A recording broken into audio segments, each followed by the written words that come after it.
Anne-Sophie Pignou, vous êtes de chez SPI ICS. Vous allez nous présenter voilà, votre intervention, retour d'expérience sur une reconversion réussie dans l'informatique. Je vous en prie, c'est à vous. Merci. Alors, je suis Anne-Sophie, j'ai 39 ans. Donc, bonjour à toutes et à tous. C'est une grande première donc, pour moi de parler devant autant de monde, donc j'espère que vous serez indulgentes avec moi. Donc, je vais vous présenter mon expérience de reconversion professionnelle dans un métier technique de l'informatique, donc en tant que technicienne informatique.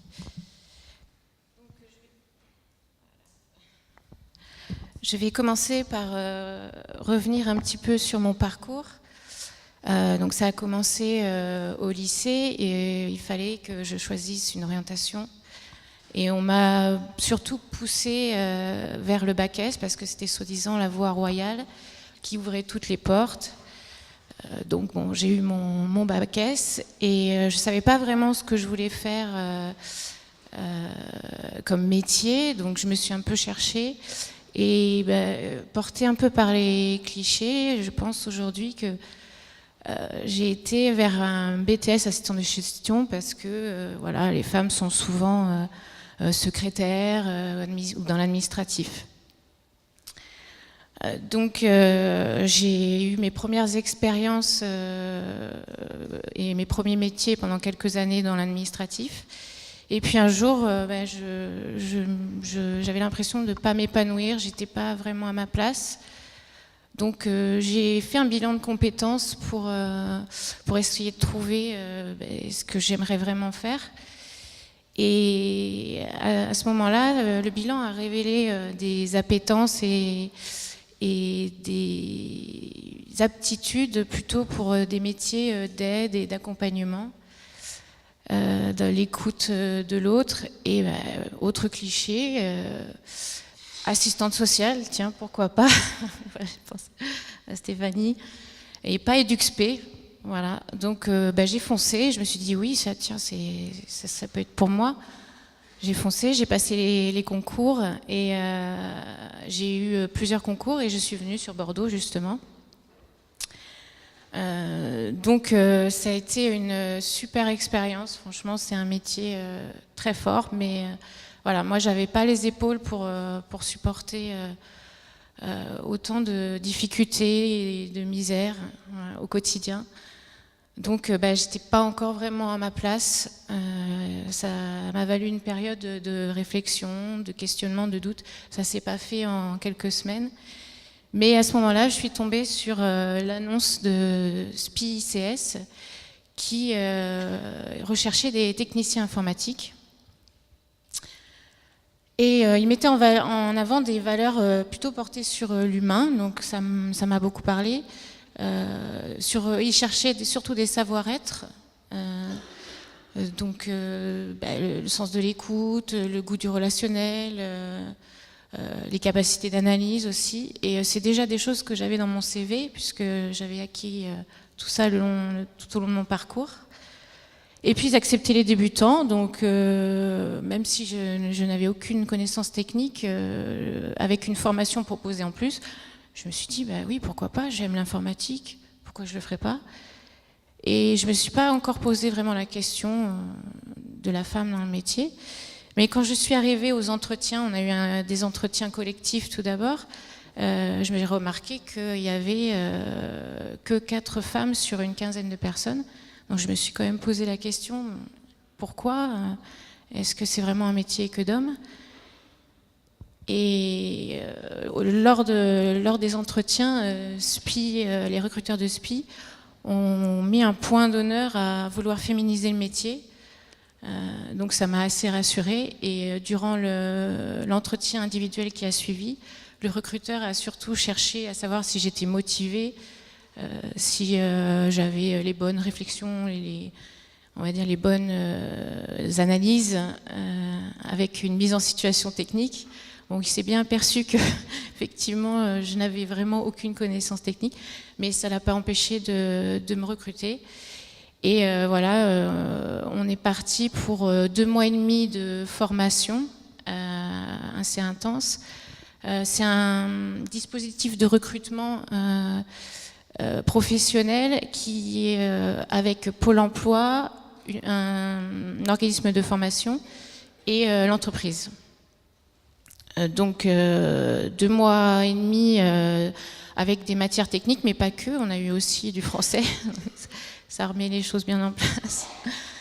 Et voilà, on était une douzaine et 3 femmes, donc bon, un peu surprise, et j'ai appris quand même beaucoup plus tard que les recrutements chez SPI étaient, les candidatures de femmes étaient proches de 0% quand même. Donc ouais, c'était quand même exceptionnel qu'on soit 3 sur 12. Et bon, il y a eu une forte cohésion.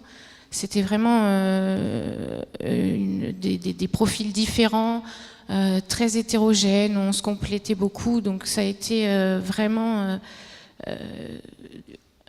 de l'entraide. Et on a été jusqu'au bout comme ça. Et SPI ICS nous a tous recrutés donc en CDI, donc une très bonne formule, formation plus CDI, voilà, on saute dessus. Hein. Et arrivé donc sur nos postes, j'ai eu le plaisir de voir que j'étais avec une partie des personnes en formation avec moi. Donc ça a permis de garder cette cohésion qu'on avait eue pendant la formation. Et puis on a été beaucoup aidés par les anciens qui sont déjà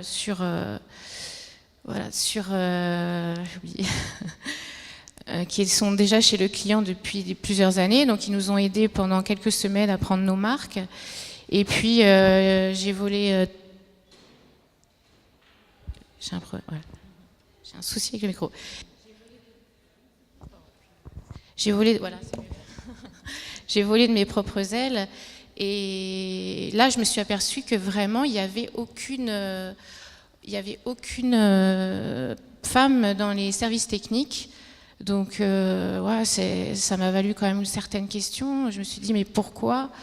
Est-ce que c'est parce qu'elles n'osent pas ou est-ce que parce que c'est compliqué ?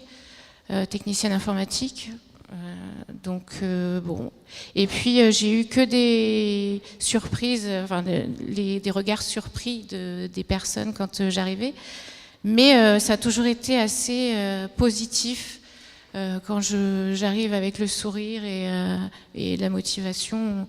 Personne voilà, ne me regarde de travers. C'est peut-être arrivé une fois sur toutes mes interventions. Donc vraiment, il n'y a pas de jugement à ce niveau-là. Depuis combien de temps avez-vous fait cette formation et avez-vous été embauché ? Là, j'ai commencé chez SPI en décembre et j'ai commencé la formation en septembre.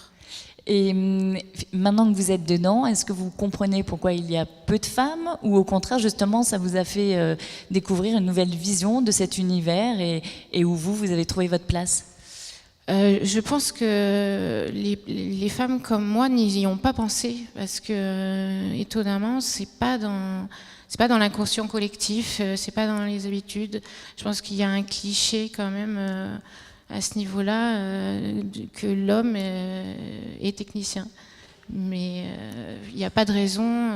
On peut aussi bien et je m'en sors très bien faire le métier. Technique. Qu'est-ce que vous avez découvert de vous, justement, à travers cet apprentissage d'un métier technique ? Que j'étais capable de comprendre des choses que j'avais jamais imaginées au départ. C'est quand même de l'invisible, la technique informatique. Donc c'est une gymnastique. Au départ, je vous cache pas que la première semaine dans la formation, c'était... J'ai dit ouf. Et avec des termes DHCP, DNS, IPv4, IPv6, oui. Mais voilà, j'ai appris que je pouvais tout apprendre et avec la motivation surtout et l'envie. Voilà. Aujourd'hui, qu'est-ce qui vous motive quand vous allez au travail ? Qu'est-ce qui vous plaît dans ce travail ? Déjà, j'ai beaucoup de relationnel avec les clients, avec les collègues. C'est hyper riche, j'apprends tous les jours. C'est un métier en évolution, donc j'apprendrai encore tous les jours. Il y a plein de choses que je ne sais pas encore et que même les anciens, les professionnels qui travaillent depuis très longtemps dans l'informatique ne connaissent pas. On n'est jamais au bout des connaissances techniques. J'ai une petite question, vous n'étiez pas dans cet univers. Alors, l'offre d'emploi, l'annonce, vous l'avez vue où ? Pôle emploi. Voilà, donc c'est un mail que j'ai reçu de Pôle emploi avec l'annonce assez courte mais très précise et qui m'a vraiment frappée en me disant mais c'est pour moi. Et depuis, voilà, j'y vais à fond et c'est que du positif. Vous souhaitiez rajouter quelque chose, Anne-Sophie ? Oui, mesdames, je voulais vous dire que il fallait pas écouter les clichés, il fallait essayer de sortir un peu des sentiers battus et foncer et voilà, si vous avez envie, vous pourrez. Et oser. Et oser. Merci. Oser casser les codes. Exactement. Oui. Merci. Merci.